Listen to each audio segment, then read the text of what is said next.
The Oklahoma Sooners stunned the Michigan Wolverines.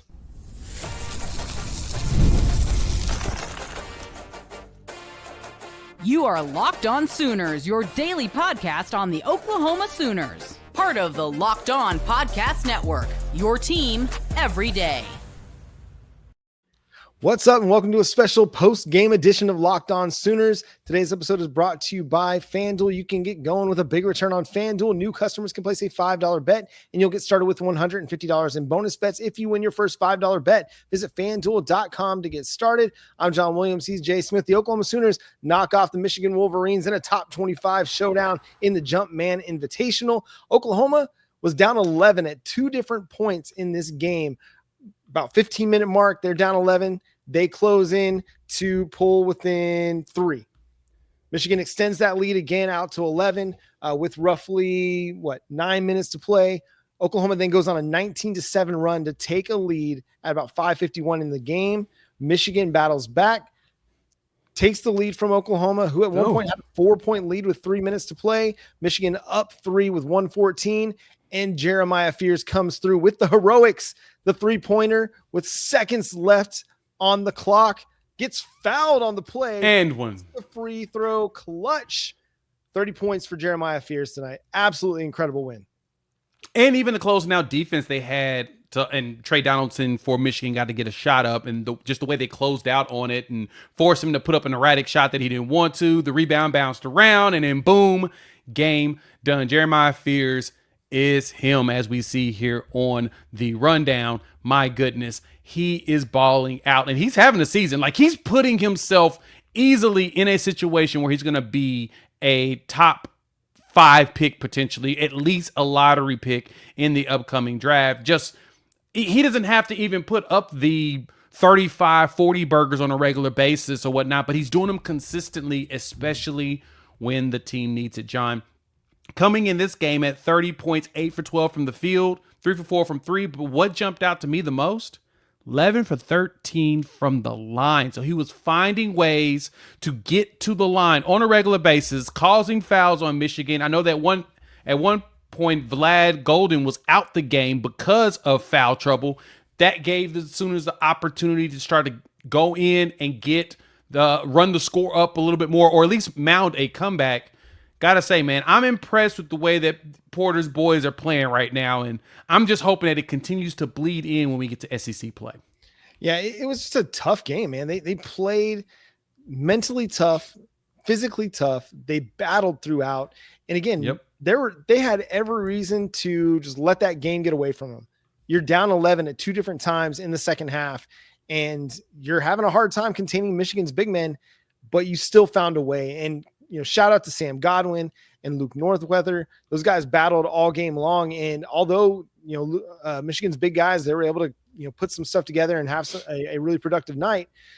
They had their moments. Sam Godwin, Luke Northweather, they had their moments to stop them at different times. And it was big for them. You got 17 points out of Duke Miles. You got 16 out of Jalen Moore, who ended up fouling out. But just a complete team effort. Glenn Taylor gave you 9 off the bench. But it's fun to watch this team continue to battle, now 11-0 on the season and looking like a legit tournament team. They'll have to keep it up during SEC play because the SEC is going to be a gauntlet this year, but they're looking like a really, really strong contender in the SEC right now. They are. I mean, there's Tennessee, Oklahoma. There's one more in the SEC, isn't it? That's undefeated right now. Isn't? I know Drake is another school that's also undefeated in college in college basketball right now. But yeah, the SEC is going to be tough. The SEC is actually playing better than the ACC as well as the Big 12. It looks like it.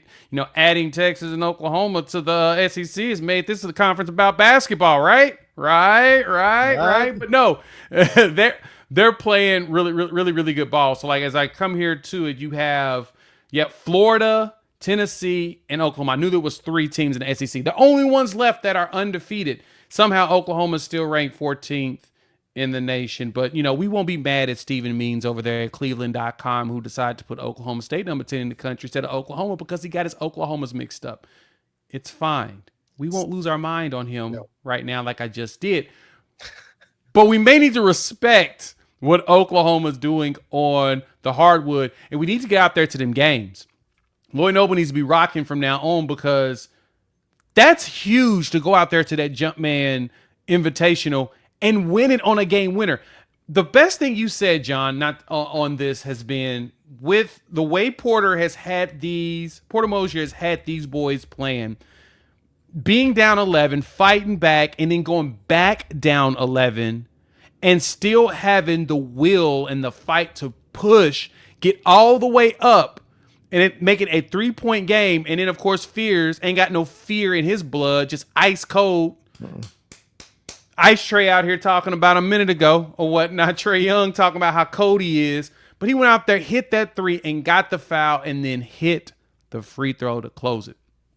That's not easy at all to be able to get past that. So, John, I am just impressed that they've been able to close out close games to keep the streak alive. Remember all that talk about Ryan Williams and the 17-year-old, and where's Oklahoma's 17-year-old true freshman? Oh, we had him. We just didn't realize it was Jeremiah Fears, and he was going to be doing work for Porter Moser and the basketball team this season. And I think we might have to give him a nickname.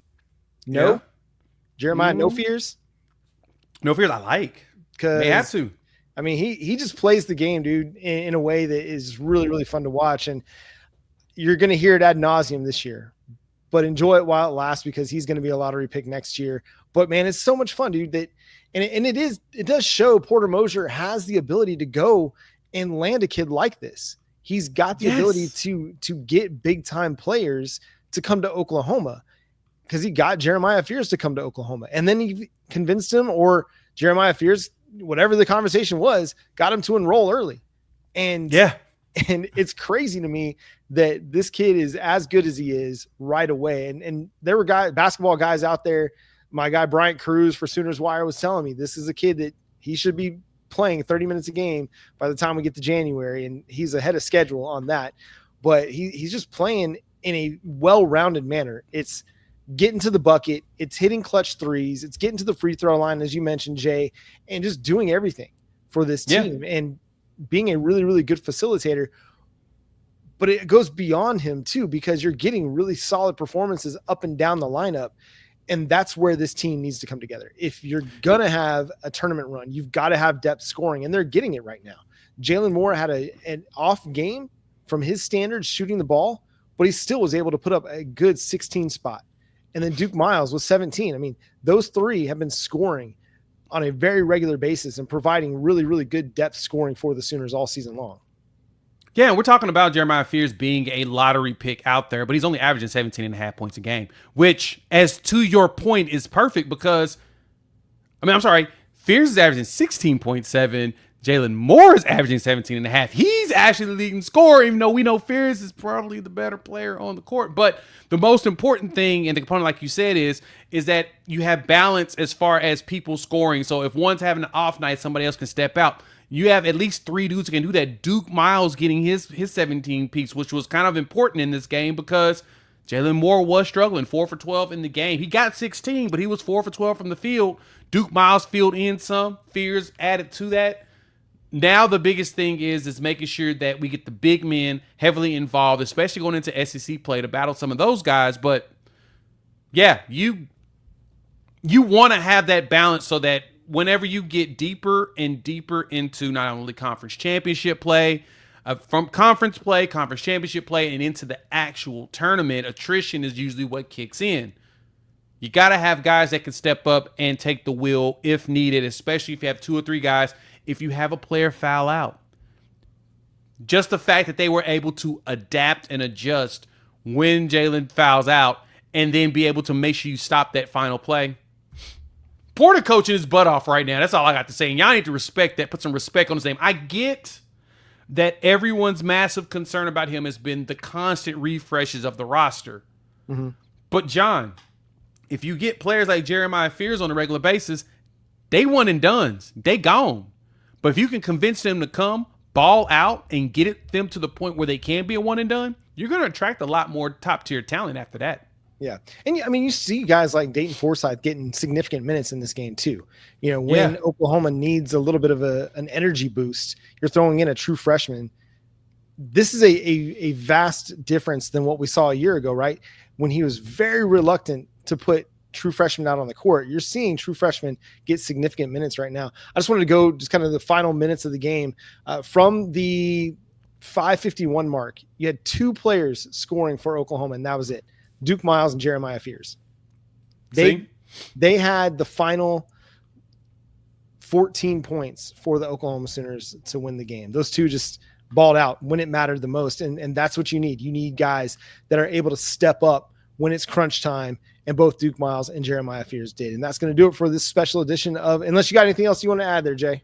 No, I'm good. That's exactly good. And actually, one last thing to add to that, though, now that I think about it, it's when it hit the clutch, you know who's going to get that ball and who say, hey, guys, get on my back. I got you. Let me carry it. But he had to carry it by himself. He had another teammate. He had Duke Miles right there with Fear. Say, hey, man, I got you. Let me go ahead and grab that box, and we'll lift together with our legs. So having players like that you can rely on and say, no, I need you to move the refrigerator. I can't have him because I know if you move it, it's going to get moved.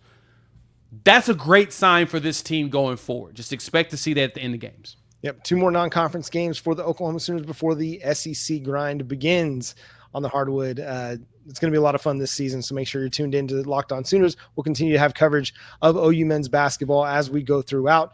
But, hey, like Jay said, it's time to get out to the Lloyd Noble and go check out that team and go check out a future NBA star, because Jeremiah Fears is on that trajectory. But that's going to do it for today's episode of Locked On Sooners, post-game edition for Oklahoma versus Michigan. Thanks so much for tuning in and being a part of the show. Subscribe to the show wherever you get your podcasts. We're free and available on all platforms, including YouTube. So hit that subscribe button and that notification bell to let you know when new episodes drop. Our episode tomorrow, we will cover everything that happened in the transfer portal, from John Mateer to the wide receiver additions to guys coming for visits. We'll have that all covered for you on our next full episode of Locked On Sooners. So again, make sure you subscribe to the show wherever you get your podcast. But until next time, he's Jay Smith. I'm John Williams. We'll talk to you then. Boomer Sooner.